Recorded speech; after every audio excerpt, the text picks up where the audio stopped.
Good afternoon, everyone. My name is Rose Luna, and I'm the CEO of the Texas Association Against Sexual Assault. Thank you for taking time out of your day to listen to the updates that we have from the Texas Legislature. So really quick before we do that, just wanted to reiterate that TAASA Talks, the 89th, it's an ongoing series of short conversations. We try to keep it short so that we don't lose anybody, just to provide what's happening, updates on where our bills are. We've got a lot to share. The Texas Legislature just started. Apparently, it's like day one. I forgot what day it was, but the team will let you know. They're more intimately involved at the Capitol. But again, thank you for joining us. I'm excited to have member Ashley Brooks, our senior policy advisor, Samantha Pysick, our policy manager at TASA, and Shannon and Shannon Gangerty, our legislative and budget consultant. She's been an angel and an answer to our prayers when it comes to this process as well. I've learned a lot from her and the team. So again, you'll be hearing updates from them. But again, thank you so much. And Courtney for facilitating and herding of the cats, if you will, as we do our TAASA Talks. But thanks again for joining us. It is so important. Also wanted to demystify this whole process. It's not easy by any stretch of the imagination to get bills passed, but we think it's important that everyone understand the process. So that's what we're here today, and to also give you some updates. So thanks, y'all. So I'll hand it over to Courtney. All right. Thank you so much, Rose. Hi, everyone. Thanks for joining us. We're going to go ahead and get started. So my first question for y'all is, what is the news about the Speaker of the House? I'm going to direct that to you, Shannon. Yes. Well, I'm going to quickly start before I get to the speaker question and say we are on day 10. So, Rose, let me count those 10 days off the calendar. There's 140 days of session. We started on January the 14th and we will end on June the 2nd. So we are counting down. And we do have a new speaker. That is the biggest news from the beginning of session. Dade Phelan out of Beaumont was the speaker. He served 2 terms in that position.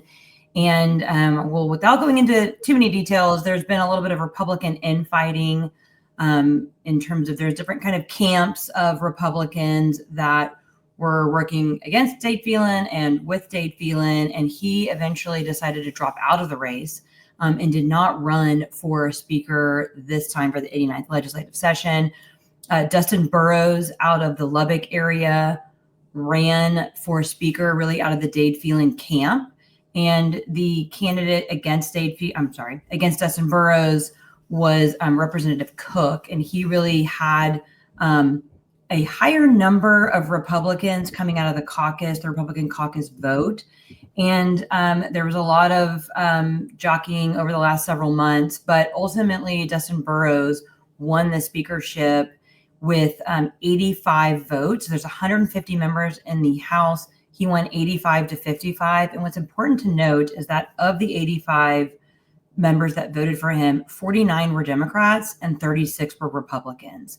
And so he really built more of a coalition between Republicans and Democrats to get over the 76 or 75 mark in terms of the votes, whereas Cook's approach was more trying to get all of the Republicans to stick together and to vote for him. So it's already shaping up to have some, I want to use a nice word, not a mean word, but it's going to be interesting to see how this plays out. We're hopeful that everyone can come together, but there's definitely going to be some divisiveness to start us off. But ultimately, Dustin Burrows from the Lubbock area is our new Speaker of the House.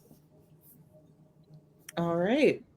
Well, thank you for that detailed. I know, I don't tell you too more than people want. Oh, no, it was great. I definitely learned something just already in the span of like 5 minutes.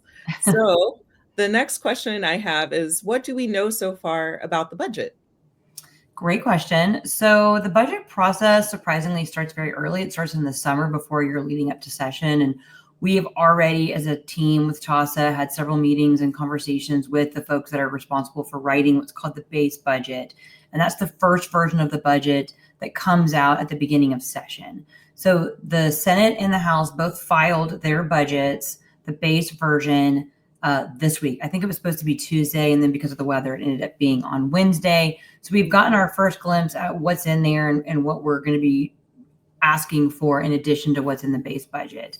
And Now that we have both versions, the next step is for each committee on the Senate and House side to have hearings on each agency's budget request and any stakeholder request within those budgets as well. And so the funding for TAASA primarily flows through the Office of the Attorney General. We already have a budget hearing set next Tuesday in Senate Finance. Rose is going to come and testify and talk about what we are pushing. We are working on some initiatives around statewide coordination efforts and continuing to hopefully grow those efforts. We're also looking at SAPCS funding and what needs to happen within those grants. And then we're also looking at VOCA. VOCA flows through the Office of the Governor's Office, and we've been working to try to ensure that their federal reductions are hopefully shored up with state resources so that we don't have a reduction in services. So several things that we're working on, but we're at the Capitol all the time telling the story of why these dollars are necessary. And that next step is really next Tuesday. And then I'm sure we'll be back on here to talk about how it progresses through session. Thank you for that update and those efforts. And Rose, I can't wait till you report back on testifying next week. She's going to do great. Well, I just want to say, Shannon, thank you for both those updates on the Speaker of the House and on the budget. I know you have a lot to do at the Capitol and so forth. So y'all, we're saying goodbye to Shannon for now, but I'm sure we'll see you back on TAASA Talks. Thank you. Thanks, Shannon.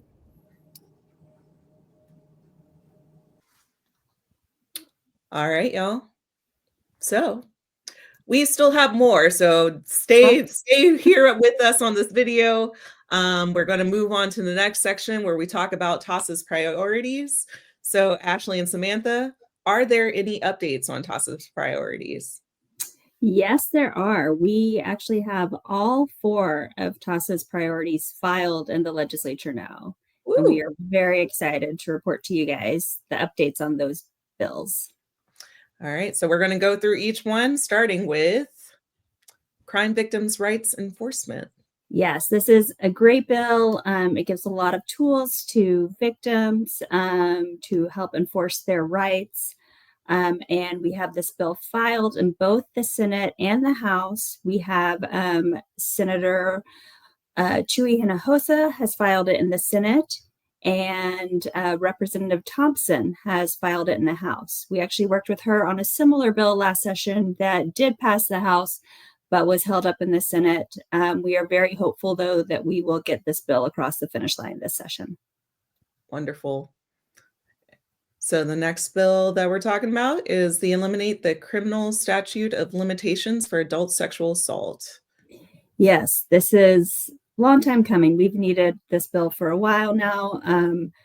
There's quite a few other states that already have this on the books, but as Courtney said, this bill simply eliminates the criminal statute of limitations for adult sexual assault. Excited to say we have this bill filed in the Senate. Again, we are working with Senator Chuy Hinojosa on this bill. He is on the Senate Criminal Justice Committee, which is where this bill will go, and we think it has a great shot of being passed this session.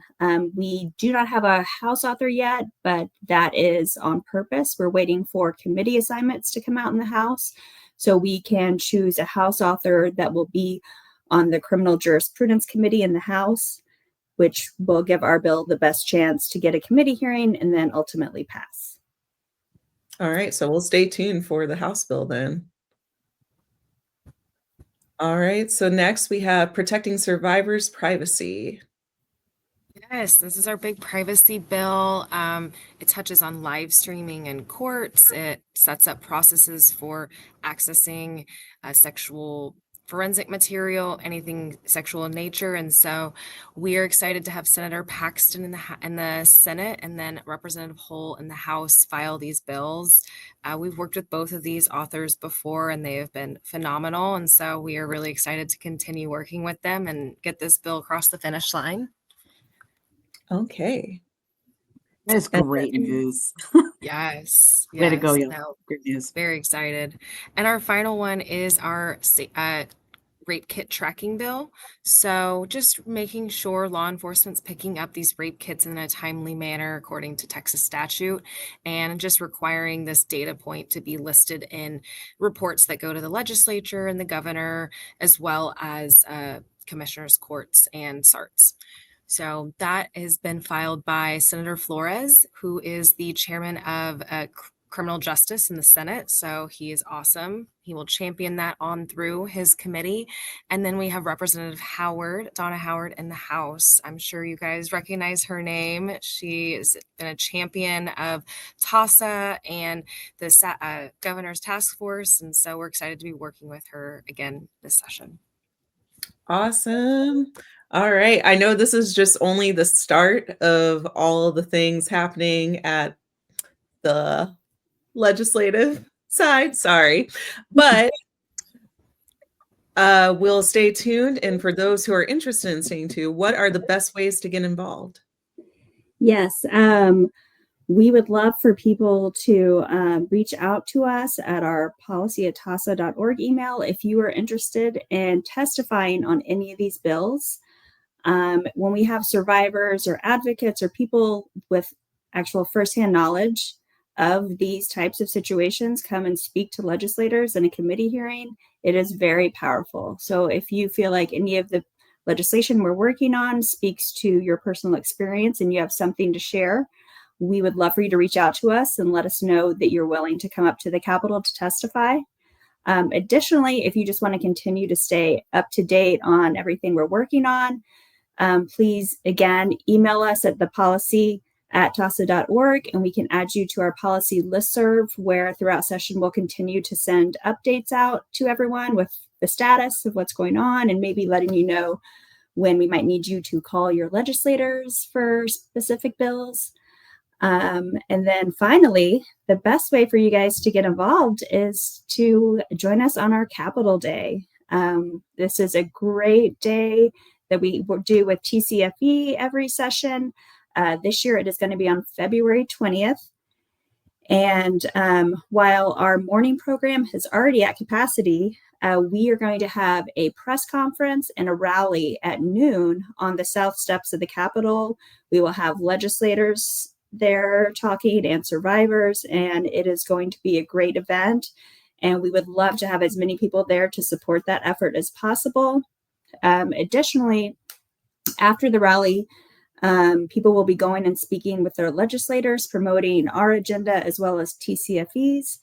So if that's something you would like to participate in, even if you weren't able to join us for that morning session, because again, unfortunately, we are already at capacity. The room only holds a certain amount of people. But again, we'd love for you to join us for the rally and to speak with legislators after that. Perfect. So we hope to see y'all there at Capitol Day. Rose, do you have any thoughts on Capitol Day? How many Capitol Days have you done now? Too many. Just kidding. Not enough, actually. Not enough. No, I just wanted to say, I think Capitol Day is just a beautiful way for us to come together.